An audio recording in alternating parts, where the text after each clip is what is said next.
Hello students, previous lecture में हमने collisions and centre of मास के ऊपर डिस्कशन किया था, उसका आर्टिकल डिस्कस किया था, कोलिजन की वेरियस टाइप्स डिस्कस की थी, 1 dimension, 2 dimension, elastic and in elastic में कैसे यूज़ करना है, कोलिजन का जो कंसेप्ट है वो भी आपको बताया था। आज हम इस पे क्वेश्चंस करेंगे। पहला क्वेश्चन देखिए ज़रा। A particle 1 of mass m1 makes perfectly elastic collision with another particle 2 of mass m2 at rest. They fly apart in opposite direction with equal speeds. Find relation between m1 and m2. दोनों masses के बीच में relation find out करना है आपने। ये वाली चीज note कीजिए, क्या दिया हुआ? Perfectly elastic collision. इसका मतलब क्या हुआ कि काइनेटिक एनर्जी भी कंजर्व और मोमेंटम भी कंजर्व। सबसे पहले मोमेंटम कंजर्व करते हैं, दूसरा पार्टिकल जो है वो क्या है, रेस्ट पे है। तो m1 u1 मतलब मान लो पहले की वेलोसिटी u है तो कितना आ गया m1 u1, तो दूसरे का मोमेंटम तो 0 है, वो लिखने की जरूरत नहीं। फाइनल मोमेंटम जो m1 v माइनस m2 1, ये देखिए fly apart in opposite direction. Opposite direction के कारण उसकी वेलोसिटी की डायरेक्शन जो है वो क्या आ जाएगी, ऑपोजिट आ जाएगी। यहां से आपने v निकाल दिया, v कितना आ गया m1 u over m1 minus m2। क्योंकि इलास्टिक कोलिजन है, परफेक्टली इलास्टिक है, सो एनर्जी जो है काइनेटिक एनर्जी भी कंजर्व रहेगी। मैंने उस टाइम आपको बताया था, फिर दोबारा याद दिलाता हूँ, kinetic energy in perfectly elastic collision remains conserved before and after the collision, not during the collision. ये true false में correct में कि कौन सा correct है कौन सा false है, इसमें आता है कि correct चीज choose करो। तो उसमें आपने याद रखना है, कई बार बोल देता है कि 1D में जो है energy during the collision जो है kinetic energy conserve रहती है, तो आपने ध्यान रखना है कि kinetic energy जो है before and after the collision जो है conserve रहती है। तो क्या आ गया, initial kinetic energy is equal to final kinetic energy. इधर से हमने क्या निकाल लिया, v स्क्वायर जो था, v की इधर वैल्यू पुट कर ली, तो ये कैलकुलेट करके हमारे पास क्या आ गया, m2 is equal to 3m1 के मास जो है सेकंड पार्टिकल का, that is 3 times the mass of particle 1।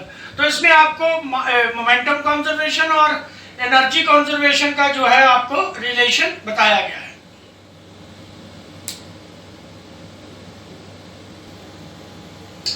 हाँ जी, सेकंड क्वेश्चन है जी, एक m मास का पार्टिकल है, u वेलोसिटी से एक सरफेस को कोलाइड कर रहा है। ये इनइलास्टिक कोलिजन है। ये जो कोफिशिएंट ऑफ रेस्टिट्यूशन है कोलिजन का वो कितना है जी, e है। तो इसमें क्या किया गया है, इसमें पूछा गया कि इंपल्स इम्पार्टेड फाइंड आउट कीजिए। तो सबसे पहले मैंने ये आर्टिकल भी आपको कराया हुआ है, ये क्या आ गया, नॉर्मल आ गया। तो इसके कंपोनेंट्स जो हैं, ये थीटा, तो ये थीटा, ये u cos थीटा और ये आ गया u sin थीटा। मैंने आपको बताया था कि ये जो यहां आके कोलाइड करेगा, ये जो पार्टिकल है, तो ये नॉर्मल है। जो कंपोनेंट नॉर्मल के अलोंग है वो आपका चेंज होगा, टेंजेंट के लॉन्ग जो कंपोनेंट है वेलोसिटी का एंड हेंस मोमेंटम का, वो कभी चेंज नहीं होगा। तो क्या है, मोमेंटम चेंज आपका क्या आ गया, ये u sin थीटा है, तो ये वाला कितना आ गया, उस दिन आपको बताया था, प्रीवियस लेक्चर में मैंने बताया था कि this will be e times u sin theta. तो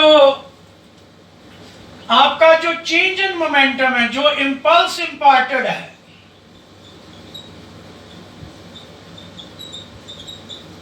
इम्पार्टेड है, that is equal to change in momentum. तो वो कितना आ जाएगा, फाइनल मोमेंटम कितना है, e mu sin theta minus, final minus initial होता है ना, तो इसकी डायरेक्शन अगर पॉजिटिव ली गई है तो इसकी क्या ले लोगे, नेगेटिव। तो क्या आ गया, mu sin थीटा, तो ये क्या आ गया जी, mu e plus 1 sine theta. ये जो है आपकी क्या आ गई, इम्पल्स इम्पार्टेड आ गई। ये कोलिजन में आपने ध्यान रखना, जब भी बॉडी ऐसे स्ट्राइक करके जाती है, मान लो ऐसे यू से स्ट्राइक की है, यू से वापस आ गई, तो चेंज इन वेलोसिटी कितनी होगी, 2u। वन डायमेंशनल कोलिजन में भी मैंने आपको बताया था कि हैवी बॉडी के साथ u1 से स्ट्राइक किया, u1 से वापस आ रहा, तो चेंज इन वेलोसिटी कितनी आ गई जी, 2u1। सो इसमें भी होता ऐसे क्यों है, क्योंकि एक डायरेक्शन अगर आप पॉजिटिव लेते हो तो दूसरी जो है हमेशा क्या लोगे, नेगेटिव लोगे, तो नेगेटिव नेगेटिव आपस में क्या हो जाएगा, प्लस हो जाएगा। ये क्वेश्चन है कि m1 मास है, u वेलोसिटी से ऐसे जा रहा है, m2 रेस्ट में है, तो m1 जो है वो m2 के साथ कोलाइड करता है। तो इसमें पूछा जाता है, 3-4 स्टेटमेंट्स दी हुई हैं, तो उसमें पूछा जाता है कि कौन सी स्टेटमेंट जो है करेक्ट है। तो देखिए मोमेंटम कंजर्वेशन में इसका पूछा जाता है, तो हमने क्या बोला हुआ है कि नॉर्मल का है उसको तो मोमेंटम जो है वो क्या होगा, चेंज होगा, टेंजेंट के अलाउंग जो है मोमेंटम क्या होगा जी, कंजर्व रहेगा। तो बच्चे क्या बोलते हैं, पी क्यू के अबाउट जो है, क्योंकि इधर कोलाइड हो रहा है, इधर जो है जो मोमेंटम है वो कंजर्व रहेगा। नो, m1 का जो मोमेंटम है बच्चों, that will remain conserved perpendicular to SR। ये जो नॉर्मल है, आपने ये वाली लाइन का नहीं ध्यान रखना, आपने हमेशा वो ध्यान रखना जो मैंने आपको बताया, ऐसे इन दोनों में कोलिजन हो रहा है, कोलिजन का ये नॉर्मल है, कॉमन नॉर्मल है, इधर को मोमेंटम चेंज होगा और इस लाइन जो है परपेंडिकुलर टू SR, इसके अलोंग जो है आपका मोमेंटम जो है वो क्या रहेगा, कंजर्व रहेगा, ये याद रखना।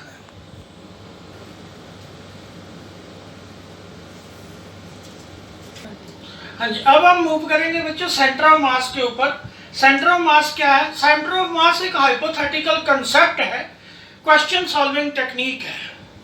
तो सेंटर ऑफ मास को कैसे हम बोलेंगे, it is the point where whole mass of the body may be supposed to be concentrated. ये बॉडी के इनसाइड भी हो सकता है, बॉडी के बाहर भी हो सकता है, जैसे रिंग है, तो रिंग का सेंटर ऑफ मास बिल्कुल सेंटर में है, तो यहाँ मास बिल्कुल नहीं है, बट सेंटर ऑफ मास इधर लाई करता है। तो ये याद रखना, सेंटर ऑफ मास जो है क्वेश्चन सॉल्विंग टेक्निक है।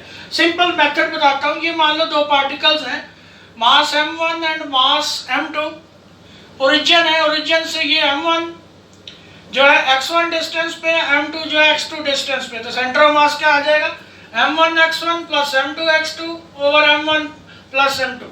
ये तो सिंपल क्वेश्चंस है, मासेस दिए हैं वो तो उसको हम कर सकते हैं।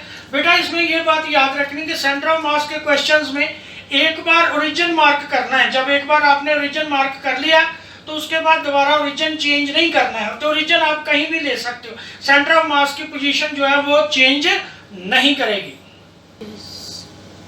हाँ जी, नेक्स्ट क्वेश्चन है इसके ऊपर, सेंटर ऑफ मास के ऊपर। ये एक प्लैंक है, फ्रिक्शनलेस सरफेस के ऊपर रखा हुआ है, इसके ऊपर एक पर्सन खड़ा है।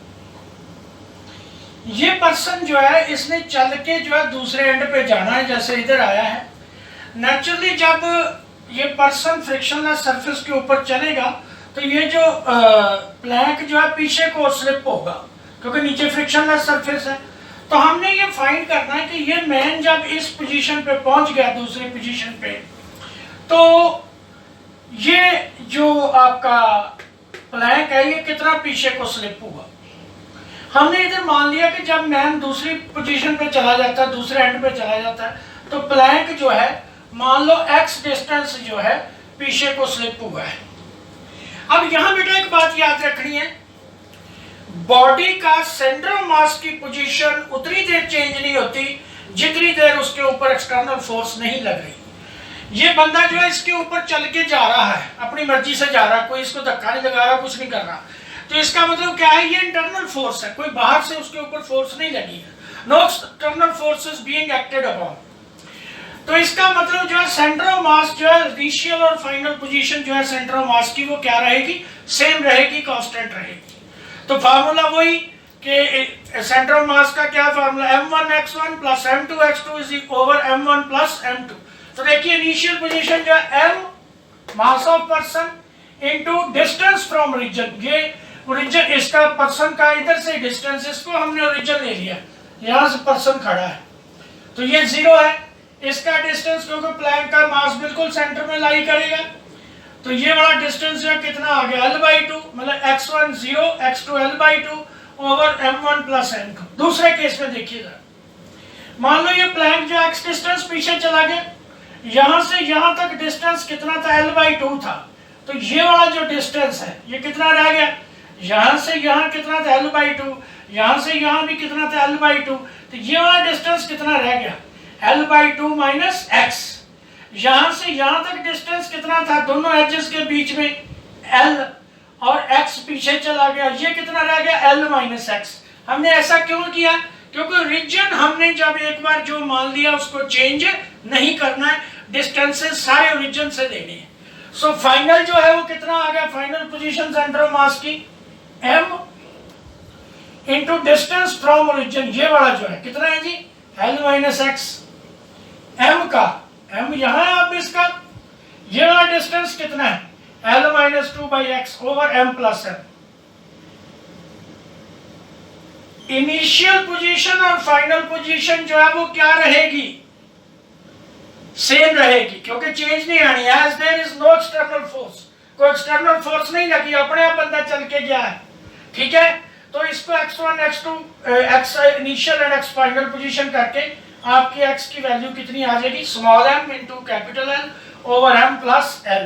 ये याद रखना जी आपने question, this is important question.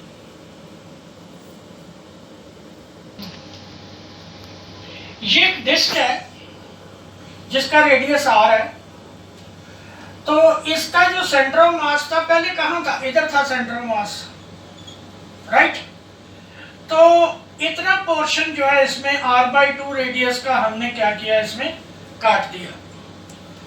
तो ये पोर्शन काटने से सेंटर ऑफ मास थोड़ा इधर को शिफ्ट हो जाएगा, क्योंकि सेंटर ऑफ मास जो है जिधर को मटेरियल ज्यादा होगा उधर होगा, सेंटर ऑफ मास लाई करेगा, तो ये थोड़ा इधर को शिफ्ट हो जाएगा। हमने ये फाइंड आउट करना कि कितना इधर शिफ्ट होगा। हमारे पास क्या था, फार्मूला क्या था, x is equal to xcm जो है,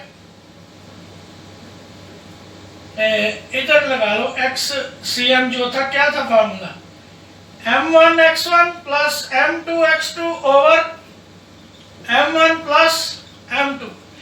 क्योंकि इधर जो है वो क्या है, हमारे को मास नहीं दिया हुआ, तो बेटा याद रखना यूनिफॉर्म डेंसिटी की है डिस्क, इसमें हम मास की जगह पे एरिया यूज कर सकते हैं, ये टिप आपने याद रखना है। तो हमने a1 x1 माइनस क्यों किया, क्योंकि ये पोर्शन रिमूव किया है, a1 x1 minus a2 x2 और a1 माइनस a2। ओरिजिन से इस एरिया का डिस्टेंस जो है 0 है, ये जो कट आउट पोर्शन है इसका डिस्टेंस ये जो है ये कितना r/2 है। सो a2 means pi r square by 4 into r/2 over pi r square minus pi r square by 4। तो ये आपका जो आ गया माइनस में आ गया। माइनस का क्या मतलब है कि लेफ्ट हैंड साइड को कितना शिफ्ट हो जाएगा, r/6। ये एक कंडीशन है जिसमें एक ये ट्रॉली है, ये v स्पीड से जा रही है, इसमें एक बच्चा है पहले रेस्ट में है, तो v स्पीड से जा रही, सेंटर ऑफ मास की वेलोसिटी जो है वो भी v रहेगी। उसने बाद में कंडीशन दी है कि ये बच्चा जो है ट्रॉली के ऊपर ही ऑपोजिट डायरेक्शन में u स्पीड से भागना शुरू कर देता है, ऑपोजिट डायरेक्शन में। तो पूछता है कि सेंटर ऑफ मास जो है ऑफ सिस्टम जो है, ट्रॉली एंड चाइल्ड जो है, उसका स्पीड जो है कितनी होगी। जैसे ये ट्रॉली की स्पीड जो थी पहले v थी, चाइल्ड रेस्ट पे था, फिर उसने ऑपोजिट डायरेक्शन में u स्पीड वेलोसिटी से भागना शुरू कर दिया। तो उसने पूछा ये जो पूरा सिस्टम बना इसके सेंटर ऑफ मास की स्पीड कितनी है।